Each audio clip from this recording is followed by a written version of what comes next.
Sabay-sabay natin alamin ang mga kaganapan na nangyayari sa ating bansa.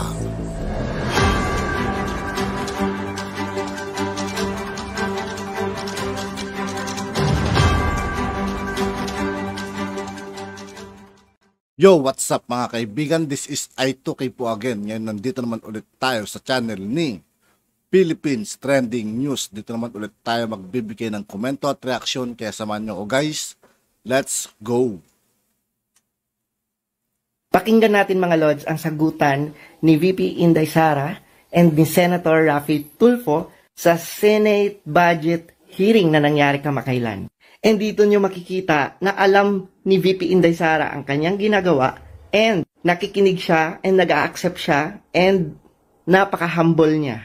Pero direct and straight to the point. Po, galing po to sa mga magulang mag-aaral kasi po, I told them na hayaan nyo pagdating doon sa hearing sa budget, i-raise ko to. Kung hindi nyo ako pagsasalitain dito, then... pinagsasalita naman po kayo. Hindi kasi sinasabi, wag daw sagutin. Hindi, the VP would like to be the one to answer the question. Okay, thank you. We're teaching these kids to be corrupt when they grow up. How and why? Because they know, and they knew, na yung paghingi sa kanilang contribution ay pangingikil. Parang yung sinasabi kasi ni Idol Raffy Tulfo dito mga kaibigan, ni parang nung nakaraan pa yan, yung mga isyong ganyan, di ba? Sir, so pag lumaki po itong mga estudyante, may kita nila na okay lang pala yung mangingikil kasi si teacher nangingikil sa amin. number one, you asked the question on how you can help. Paano kayo makatulong na senator na kayo ngayon? Pwede po kayong gumawa ng batas na ipagbawal po ang voluntary contribution sa mga PTAs. Varnish, paano po na-distribute from DepEd hanggang sa pagdating sa eskwelahan?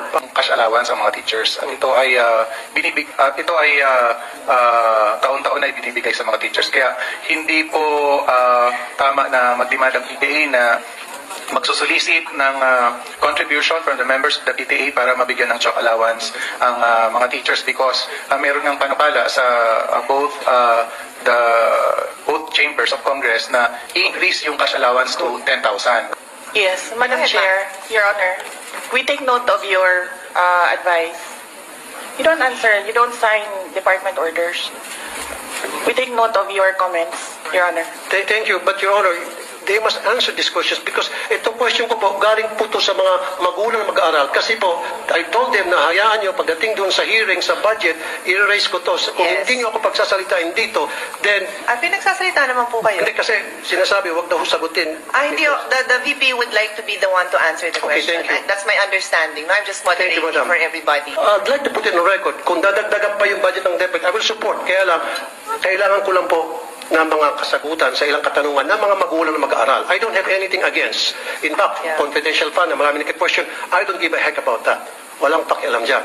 Ang pakialam ko talaga, yung hinahin ng mga magulang. Yun lang po talaga. So, paki-answer lang po. The Secretary took the floor earlier and responded that ang suggestion po niya, and correct me if I'm wrong, my understanding from the Secretary is that she said what you could do, because you were asking what you could do now that you're a senator, is to pass a law that would prevent that. Because as far as DepEd is concerned, they have already issued the memorandums that prohibit contributions. Pero yung gustong gawin ng PTA, ng parents, my understanding is that's out of your hands.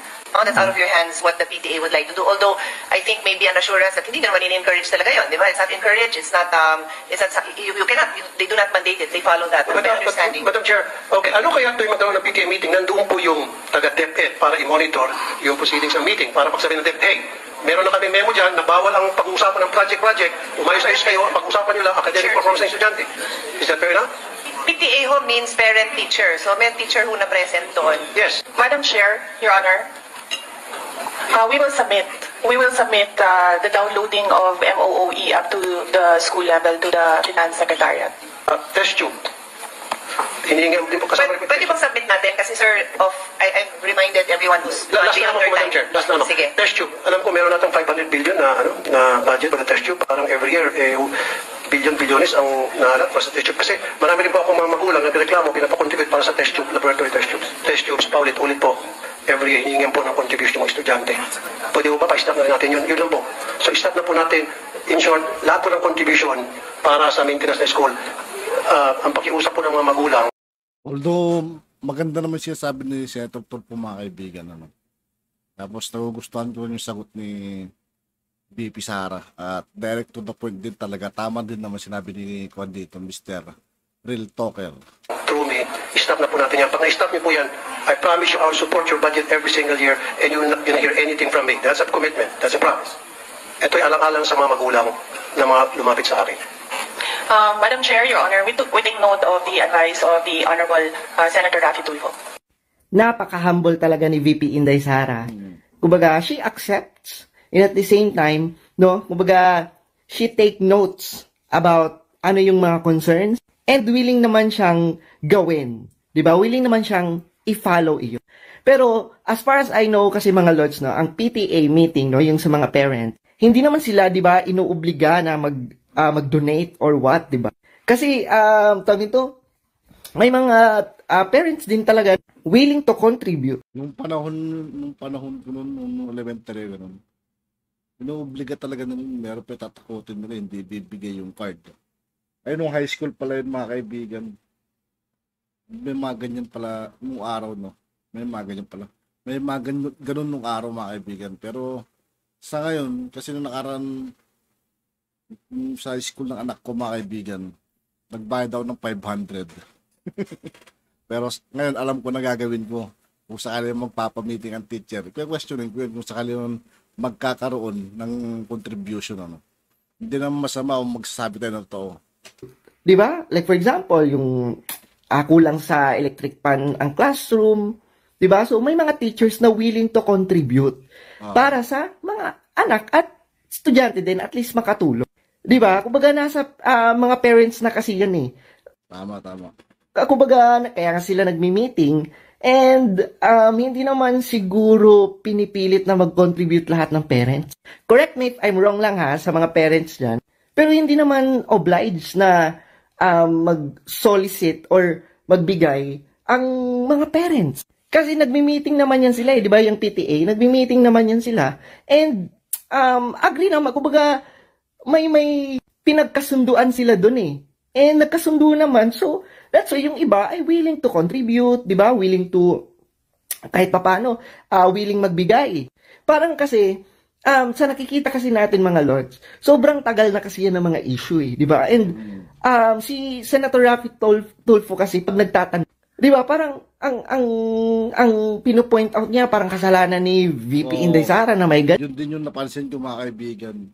Kasi yung tanong niya kasi hindi naman kasalanan ni VP Sara, mga kaibigan eh. Nung nakaraan pa yun eh. Di ba? Yan eh. Sino man yung namunod dyan sa DepEd nun, hindi na kasalanan ni VP Sara yung nangyayari, mga kaibigan. Kasi iba naman yung noon sa ngayon. Kumbaga mas matino talaga ngayon. Saan na monitor na nila. Tagal naman nang may ganyan. The good thing lang kay VP Inday Sara, nakikinig siya and she accepts. Diba? Sabi pa nga niya, gagawa niya ng action and iti-take note niya yon. And tama naman yung sabi ni Inday Sara na pass a law. Diba? Magpasa ka ng law. Diba? Na nagbabawal sa ganyan. Kasi senator ka naman. Kaya dito mo makikita mga lords na importante talaga na hindi tayo one-sided. Importante talaga na alamin natin yung both side. Kasi in the first place, hindi naman pinipilit ng mga teachers, di ba? Hindi naman pinipilit ng mga teachers na mag-contribute ang mga parents. Kasi may mga PTA meetings naman na ang mga parents lang naman yung naandun at di ba kung ano yung napagkasunduan nila, ay ginagawa nila. So, hindi na kasalanan ng teachers, di ba, kung may parents na gustong mag-contribute, may parents na, di ba, gustong magbigay ng electric pan or ano pa dyan na contribution. Ang medyo off lang kasi sinabi ni, di ba, Senator Raffy, nung grade 1 yung anak ko, mga kaibigan, nung naalala ko, nagko-contribute kami nun sa mga, para sa mga guard, then sa mga naglilinis. Every month yun, mga kaibigan. Nung grade 1 yung anak ko. Na-experience ko na ganun, nagbayad, buwan-buwan nagbabayad. Yung pampasweldo nila sa guard, sa aming mga magulang nanggagaling. We are teaching children to be corrupt. Nangingikil daw. Ha? Diba? Saan galing yun? Sumali ka kaya sa PTA meeting, Senator Raffy? For one, sumali ka. Diba? Pinag-agrihan naman yan ng lahat eh. Napaka-exage naman yung tinuturuan yung mga anak na maging corrupt. At yun nga po, mga kaibigan, dito po nagtatapos ang ating reaction video. Muli, ako po si I2K ng Sundalo ng Dunggalo at 811. Maraming salamat sa patuloy na pagsuporta. Gia, peace out.